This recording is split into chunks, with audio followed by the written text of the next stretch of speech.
Welcome to History for Nap Time. Before we begin tonight's story, I'd like to ask you a question. When you picture the Great Wall of China, stretching over the mountains, disappearing into the horizon, what do you feel? Does it seem like a monument of strength? Or does it feel lonely, like a symbol of something we tried to keep out but never truly could? Share your thoughts in the comments. I'd love to know how the wall makes you feel. Now, let's begin. Because tonight, we uncover the truth behind the Great Wall's purpose. It begins more than 2,000 years ago, with a dream, or perhaps a fear. China was not yet the nation we know today, but a collection of warring states, each one building its own walls, small fortresses of survival against its neighbours. Then came the first emperor, Qin Shi Huang. He looked upon these scattered walls and imagined something greater, one long barrier that could unite what was divided and defend what was his. But the Great Wall was never one single creation. It was a patchwork of ambition, hundreds of miles of stone, earth and sweat, rising and crumbling across centuries. Every emperor who followed added to it, rebuilt it, changed it, not out of unity, but anxiety. Because what stood beyond the wall was not only the enemy, it was the unknown. For centuries, fear built faster than stone. Long before China was unified, rival kingdoms, the Qin, Zhao, Yan, Wei, and others, had already begun raising defensive walls to mark their territories. These were not the massive stone fortresses we imagine today, but lines of tamped earth, packed by hand, stretching across dry plains and winding hills. Each kingdom feared the others, but above all, they feared what lay beyond, the steppe peoples of the north. They came on horseback, moving like the wind, striking swiftly and vanishing before armies could even respond. The Chinese called them the Xiongnu. To the settled farmers of the Yellow River valleys, they were ghosts of chaos, unpredictable, untamed, impossible to control. When Qin Shi Huang unified the warring states in 221 BCE, he saw not only an empire to protect, but a memory of division he could never allow again. He ordered the older walls of the northern states to be connected and reinforced, a chain of fortresses that would run for thousands of miles. This was not a single line, but a vast system of watchtowers, signal stations and garrisons. Smoke signals by day, fire by night, messages racing across the landscape faster than any messenger on foot. But the emperor's greatest fear wasn't just invasion, it was instability. He feared rebellion within as much as attack from without. So the wall became a double boundary, one that kept nomads out and kept subjects in. Tens of thousands of men were forced into labour, soldiers, peasants, even convicts. They worked with nothing but baskets, shovels, and will. The soil was mixed with reeds, gravel and water, pressed layer by layer under the relentless sun. Many died where they stood. Some sections were built over their bodies, a grim efficiency of empire. The wall, then, was not simply defence. It was a message, carved into the earth by fear, enforced by exhaustion, and seen by none who built it. Its stones whispered not of strength, but of the anxiety of a ruler who believed that control could outlast chaos. Qin Shi Huang, the man behind the first unified wall, saw himself as eternal. He believed that if he could bind his empire in stone, he could bind time itself. He was not the first emperor to dream of permanence, but few pursued it with such ruthless precision. He standardized currency, writing and measurements. He burned books that contradicted his vision, and buried scholars who questioned it. His rule was meant to erase the past so that only his reign would remain. The Great Wall was part of that same ambition, a structure so vast that it could not be forgotten. He declared that the northern edge of civilization would be marked by his will, his labour, his line across the mountains.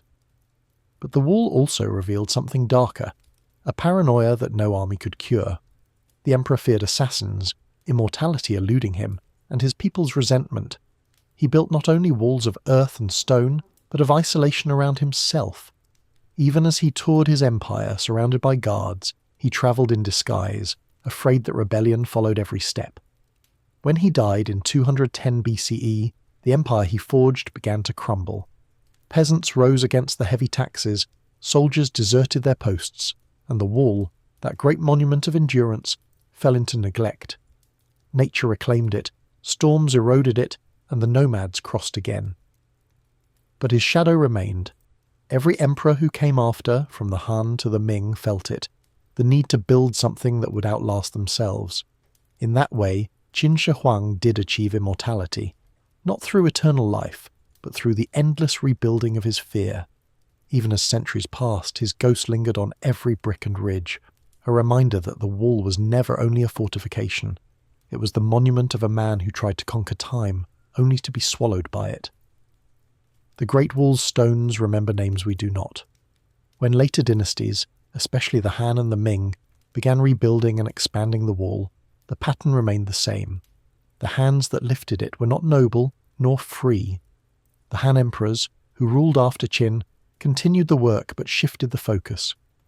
They saw the wall not only as defence, but as a foundation for their northern frontiers, protecting caravans of silk, salt and grain that travelled the trade routes we now call the Silk Road. Yet the cost remained the same. Tens of thousands of soldiers guarded the wall, and countless conscripts built and repaired it. They lived in remote outposts where winters froze their breath and summers burned their skin. Their families often believed them dead long before the truth reached home. A Han general wrote that, for every stone placed, a life was lost. And though that might be an exaggeration, the sentiment carried truth. To build the wall was to disappear from the world. The Ming dynasty, nearly 1,500 years later, would transform the wall once again, this time into the structure we recognise today. They replaced crumbling earth with brick and stone, built tall battlements and elegant watchtowers that still crown the hills of northern China. They did so under constant threat from the Mongols, whose raids pushed deep into Chinese territory. For over 2 centuries, construction waxed and waned, each emperor rebuilding where another had fallen short. The Ming Wall stretched more than 5,000 miles, guarded by armies that lived along its length. Fires and smoke signals carried messages faster than ever before, a network of defence across mountains and deserts. But the price remained. Most workers were peasants pressed into service, soldiers doubling as builders. Many died of exposure, hunger or exhaustion. The wall may have been a military barrier, but it was also a grave. And yet, there's something hauntingly human about it. Each dynasty believed they were perfecting it, making it stronger, smarter, safer, but in truth they were only layering new fears upon old stones. The wall was not built once, it was built again and again, by hands that hoped the next line of defence would finally be enough. Over time, the wall became something more than a boundary. It became a mirror, reflecting what each generation feared most. For some, it was the edge of civilization, keeping out the barbarians. For others, it was a symbol of oppression, built on forced labour and endless war. For travellers, it was awe, proof that human hands could shape the impossible. But if you stood upon it, wind in your face, mountains on every side, it didn't feel like pride. It felt like solitude. Because no matter how tall the walls, fear always finds a way to climb higher. Every empire learns that safety has a price, and for China, the Great Wall was that price multiplied through centuries. By the time of the Han dynasty, the wall had become not just a barrier, but an economy. Fortresses along its length needed supplies, grain, salt, weapons, and people. Caravans carried food from the south to sustain soldiers in the north, and entire towns emerged to serve the frontier. Farmers were relocated to borderlands, encouraged to settle near the wall so they could feed the garrisons that watched the horizon. This system kept the wall alive, but it also drained the empire. Resources that could have gone to rebuilding cities or irrigation were poured instead into the endless upkeep of a defence line that stretched across impossible terrain. Even so, the wall often failed to stop invaders. The Xiongnu, the Mongols, and later the Manchus found gaps, bribed guards, or simply went around. The problem was never the wall itself. It was the belief that fear could be contained by architecture. During the Ming dynasty, the illusion of safety deepened. The empire invested enormous sums in fortifications, new towers, signal stations, gates, and patrol paths. But corruption grew. Officials sold supplies meant for soldiers, commanders pocketed wages, and troops sometimes abandoned their posts for lack of food. Still, the image of the wall endured, not as it was, but as people wanted to believe it to be, an unbroken shield of empire. In truth, it was a fragile lifeline stretched too thin. Soldiers who lived along it faced brutal winters and blistering summers. They wrote home of boredom, hunger, and the ache of isolation. They burned animal dung to stay warm, rationed rice, and repaired the wall even when no enemy came. Many dynasties discovered that it wasn't the wall's height that protected them, but the vigilance of those who stood upon it, and vigilance, unlike stone, always fades. By the 17th century, the Ming Empire collapsed. The Manchus from the northeast crossed the wall and took Beijing, founding the Qing dynasty. And so the wall, the great promise of safety, once again proved powerless against the truth that no wall can outlast human ambition. Its stones endured, the people behind them did not. Centuries passed, and the wall changed with time. Some sections were buried by sand, others swallowed by grass. New dynasties rebuilt them, adding towers and bricks, turning crumbling mud into fortresses of stone. To the Han, it was defense. To the Ming, it was pride. To the people who lived near it, it was simply a fact of life, a shadow across their fields. But the wall was never truly one wall. It was many, shifting, growing, collapsing, a living thing made of fear and hope.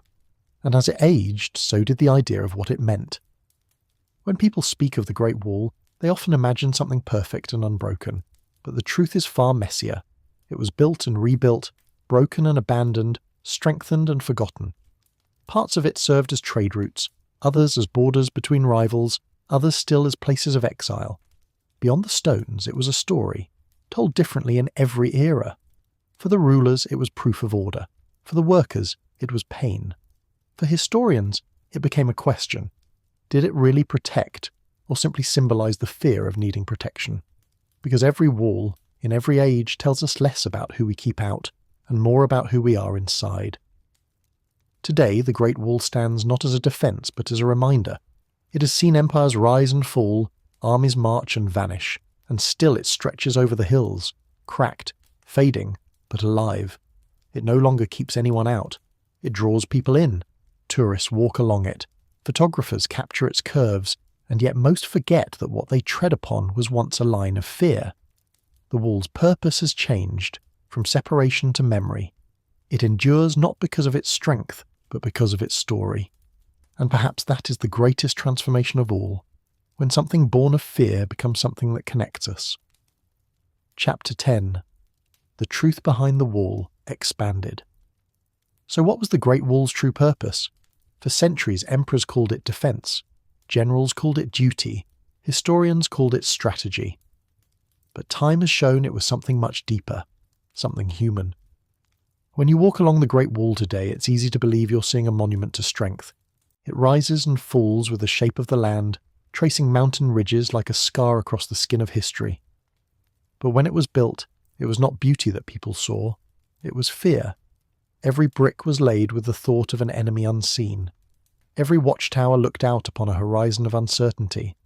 For over 2,000 years, China poured its labour, its treasure, and its faith into this line of defence, only to learn, again and again, that no wall can truly hold back change. The Mongols crossed it, the Manchus crossed it, and time, more patient than any army, eroded it piece by piece. Yet even in its decay, the wall endured, not because of what it stopped, but because of what it meant. It became a teacher, a quiet philosopher carved in stone. It whispered that safety is never guaranteed, that fear is an endless builder, and that even the greatest walls cannot protect us from the things we carry within.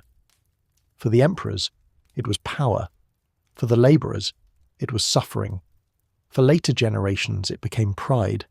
And for the world, it is now memory, proof that humanity's greatest projects are born not from confidence, but from uncertainty. When foreign travellers first saw it, many misunderstood it as purely military, a wall to keep barbarians out. But the truth is more complicated. It was also a line of communication, a trade route, a living frontier where cultures met, clashed, and exchanged ideas. The wall didn't only divide, it connected. Towers became relay stations, garrisons became markets, soldiers became settlers. The Great Wall, over time, became less of a wall and more of a thread, one that stitched civilizations together. And that is perhaps its greatest irony. What began as a symbol of isolation became a bridge between worlds. Today, when we see its weathered stones and crumbling towers, we no longer see the fear that built it. We see endurance. We see resilience. We see the quiet power of human persistence, even in the face of futility. The truth behind the Great Wall's purpose is not that it kept danger out, but that it revealed who we were inside, a species that builds not just to protect, but to remember, to mark the line between chaos and order, hope and despair, the known and the unknown. In the end, the wall's greatest lesson is that strength doesn't come from the stones that stand. It comes from the stories that survive them. And though the emperors who built it have long since turned to dust, their creation still winds across the earth, a reminder of how far fear can drive us, and how far humanity will go to feel safe, even when safety is only an illusion. So if you ever stand upon its ramparts and look out at the silent valleys below, ask yourself, was the wall built to keep enemies out, or to keep our fears in? Because perhaps the real Great Wall was never made of stone at all, but of the human need to control what cannot be controlled, and to find meaning in what remains after we fail.